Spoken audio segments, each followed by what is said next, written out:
I want you to cry into your Hello Kitty pillow. I want you to put your headphones on. I want you to listen to some Taylor Swift. And I want you to shake it off, you bland bitch.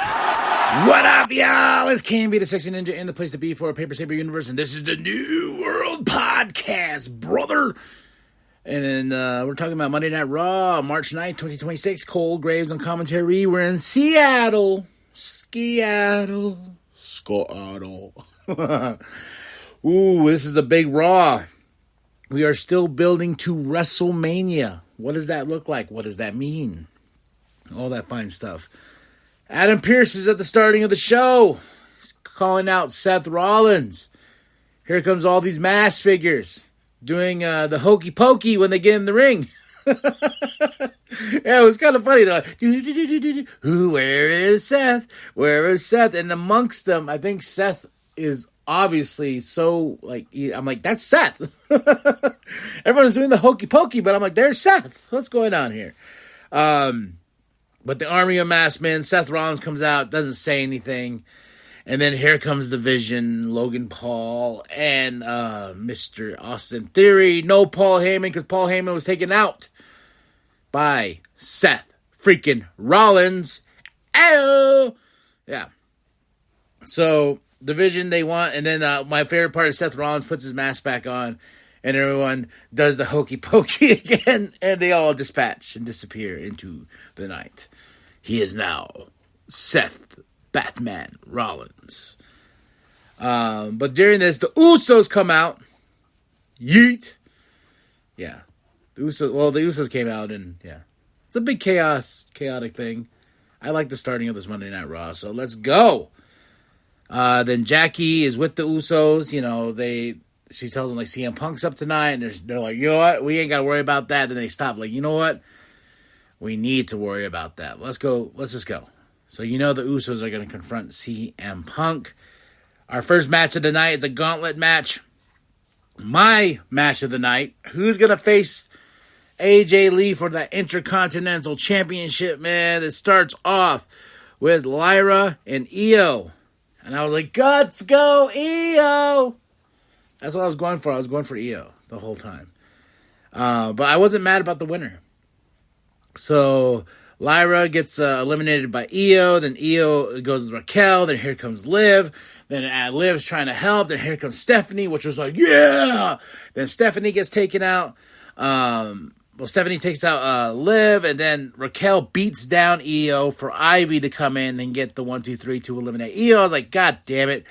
And then here comes Bayley. Bayley eliminates Ivy. Then it comes down to Asuka and Bayley gets the win. And I was like, oh, Bayley versus AJ?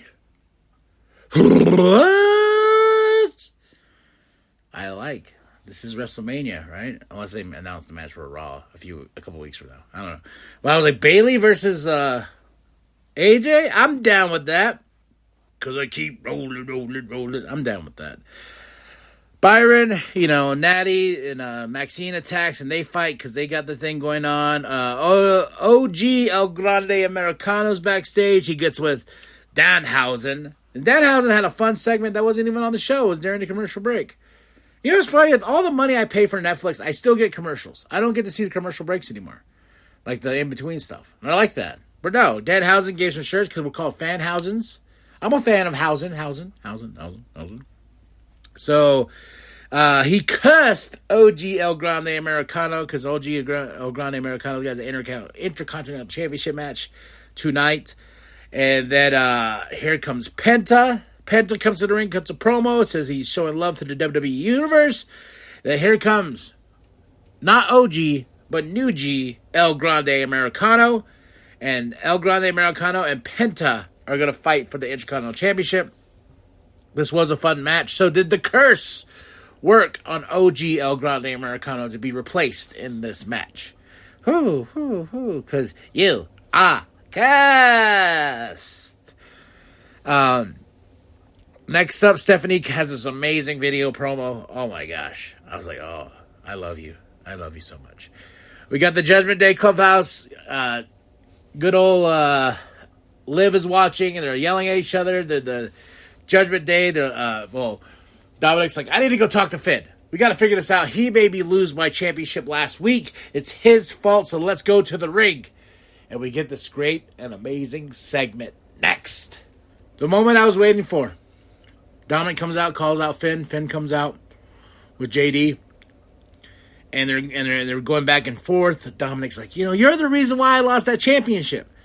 And Finn's like, you know what, man? Your dad was right. You're a prick. And they bleeped out prick. And I was like, I don't think prick is that bad of a word, is it?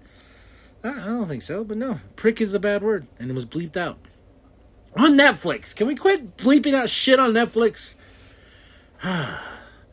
But this is my favorite part. Finn, Dom smacks Finn, and Finn his back to him, his jacket, and recreating a great moment. And then, bam, hits Dominic, and then him and Dominic start fighting. They try to break him apart. JD's trying to get Finn off his back, and then Finn says nope, and he takes out Dom. And then here comes JD, and then the entire Judgment Day turns on Finn Balor.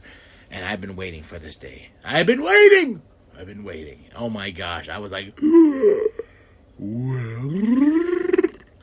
so Finn Balor is out of the Judgment Day. Dom's the leader, or is Liv the leader? Who's the leader? Take me to your leader. So Finn is out. And this was my moment of the night. Jesus, man, this was awesome. I was like, I can't wait until we see the repercussions of this beatdown, especially with this the chair and everything. Well, we finally get the demon, Finn Balor. Then we get Adam with Javon. And then we got Waller. Then we got Kofi. Kofi's talking to Javon like, hey, man, you remind me of me. Then we get Jackie with Bayley and Lyra. Oh, yeah, this is where it is. Next week, Bayley gets to face AJ for the championship. And I was like, oh, this is a WrestleMania match. Why couldn't we just have nice things? Yeah. Then Oba versus Rusev. I thought this was going to end in like a DQ or a false finish or something like that nature, just because this is too big of a match. Two meaty men like this. This is something you can carry out for a while. But no, Oba got the win clean over Rusev, but I hope that Rusev doesn't stop and says like, hey, I want to keep coming after you, Oba, because I would like to see that. Then here comes CM Punk to close out the show. And the Usos follow, because the Usos are telling Punk, we don't care about Roman. You talk to a family, though, and that's what we want you to apologize about, Roman's dad. Because he ain't here to defend himself. And that's all you need to do is just apologize, Punk. Just apologize. And Punk's like, okay, hey, all right, everyone calm down. I'm sorry. I'm sorry that Roman Reigns was so terrible to you. But, he goes on. I loved every moment of this. This made me laugh so hard. No, that made me laugh. Just made me pop. And I was like, oh my God, Punk. He's like, I will apologize, but in my own manner. That Roman Reigns, I'm sorry he treated y'all so bad. I'm sorry he was such an asshole. This and that. And treating y'all like a bunch of young boys. The Usos had enough, and I think Big Jim takes out CM Punk, and that's the way we end the show. Next week we're in San Antonio, Texas, and next week we got Brock and Roman showing up. So a lot of stuff is on the way to WrestleMania, and this was a good Raw. I give it a 5 out of 5. Match of the night is the Gauntlet match, and Bayley's the winner. The moment of the night is the Judgment Day turning on Finn. Good stuff here. Tell me what you thought of the show. Drop those comments below. Hit that like, hit that subscribe. Share it with your grandma, share it with your grandpa. Share with the love that I love. I'm KB, the Sexy Ninja. Remember that the New World Podcast is for life, brother. Maybe you are just a spoiled little prick.